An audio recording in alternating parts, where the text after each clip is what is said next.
पक्ष के नाम से जानते हैं। तो जैसे अन्य देवों की पूजा के लिए तमाम विशेष विशेष दिन का महत्व है, ऐसे अपने पितर पूर्वज जिनकी हम संतान हैं उनकी पूजा के लिए ये जो 15 दिन का पितृपक्ष होता है इसका बहुत ही बड़ा महत्व है।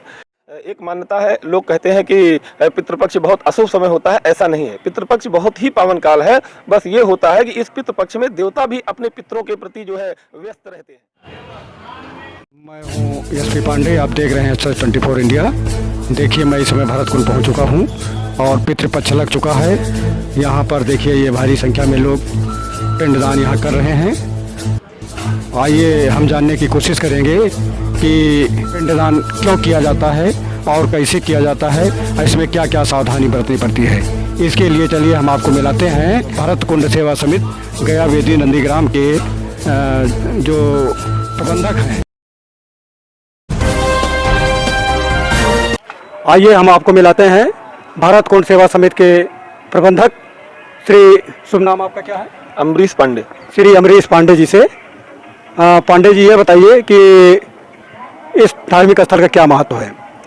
इस धार्मिक स्थल का ये महत्व है कि जैसे और दिन तमाम देवताओं के लिए होते हैं, तमाम पक्ष में तमाम चीज़ें होती हैं, उसी तरीके से ये साल भर में एक बार आश्विन यानी क्वार महीने में 15 दिन का एक पक्ष आता है जिसको कि हम पितृपक्ष के नाम से जानते हैं। तो जैसे अन्य देवों की पूजा के लिए तमाम विशेष विशेष दिन का महत्व है, ऐसे अपने पितर पूर्वज जिनकी हम संतान हैं उनकी पूजा के लिए ये जो 15 दिन का पितृपक्ष होता है इसका बहुत ही बड़ा महत्व है। ऐसा माना जाता है कि इस पितृपक्ष के दिनों में जो हमारे पूर्वज होते हैं, जिनसे हमारी वंशावली हमारी संतति चल रही है, वो पूर्वज इन्हीं 15 दिनों में इस धरती पर आते हैं। अच्छा पंडित जी ये बताइए कि इन 15 दिनों में जिनके माता पिता नहीं हैं तो उनको क्या क्या सावधानियां बरतनी चाहिए या क्या धार्मिक अनुष्ठान करना चाहिए, हमारे दर्शकों को जरा इसके बारे में बताइए। जी, वैसे एक मान्यता है, लोग कहते हैं कि पितृपक्ष बहुत अशुभ समय होता है, ऐसा नहीं है। पितृपक्ष बहुत ही पावन काल है।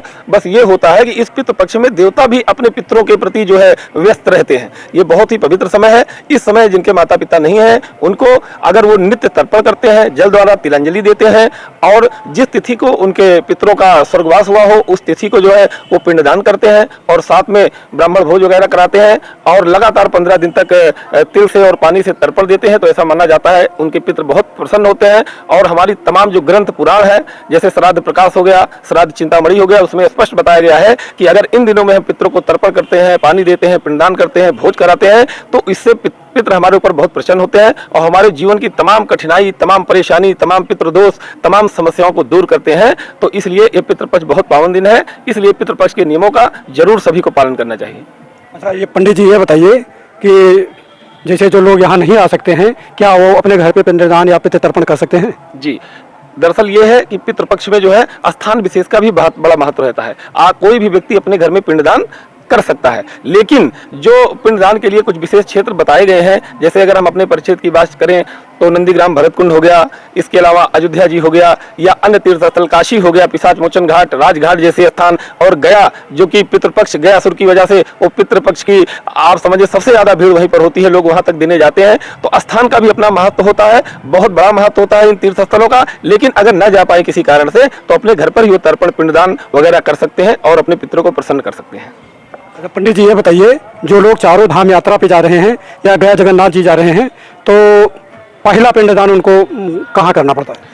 पहला पिंडदान ये क्षेत्र के ऊपर आधारित होता है। जैसे अगर हम बिहार आदि की बात करें, बनारस आदि क्षेत्रों की बात करें, तो वहां से सबसे नजदीक चूंकि बनारस वालों को बनारस पड़ता है तो वहां करते हैं प्रथम पिंडदान, बाकी जगह करते हैं। लेकिन अगर हम अयोध्या परिक्षेत्र की बात करें, पूर्वांचल की पूरी बात करें तो पूरा पूर्वांचल सिद्धार्थनगर, कुशीनगर, देवरिया, बस्ती, गोंडा, देवीपाटन, बहराइच, फैजाबाद, सुल्तानपुर, इलाहाबाद तक के जो तीर्थयात्री हैं वो अपना प्रथम पिंडदान भरतकुंड पर ही करते हैं और यहाँ से करने के बाद बनारस होते हुए गया जी की यात्रा तक जाते हैं, फिर उसके बाद वहां से जगन्नाथपुरी जाते हैं। अच्छा पंडित जी ये बताइए कि 15 दिन का जो पितृपक्ष यहाँ पड़ता है, यहाँ लगभग कितने श्रद्धालु आ जाते होंगे 15 दिन में? अब चूंकि ये अयोध्या से करीब 20 किलोमीटर की दूरी पर पड़ता है और ग्राम्य अंचल में बसा हुआ स्थान है, तो बहुत सारे लोगों को मालूम नहीं चल पाता है। लेकिन कम से कम 15-20 हजार लोग तो आ ही जाते हैं जिनको इसके बारे में पता है, इस स्थान के बारे में पता है। हालांकि अयोध्या, बनारस और गया जैसी जगहों पर काफी भीड़ भाड़ होती है, धूम होती है, लेकिन कुछ लोग जो जानते हैं इसके बारे में, यहाँ अधिकतर क्षेत्रीय लोग आते हैं, बहुत दूर के लोग नहीं आ पाते हैं। जो क्षेत्रीय लोग यहाँ के बारे में जानते हैं वह यहाँ जरूर आते हैं। जी बहुत बहुत धन्यवाद। सर्च 24 इंडिया के लिए एसपी पांडे की रिपोर्ट।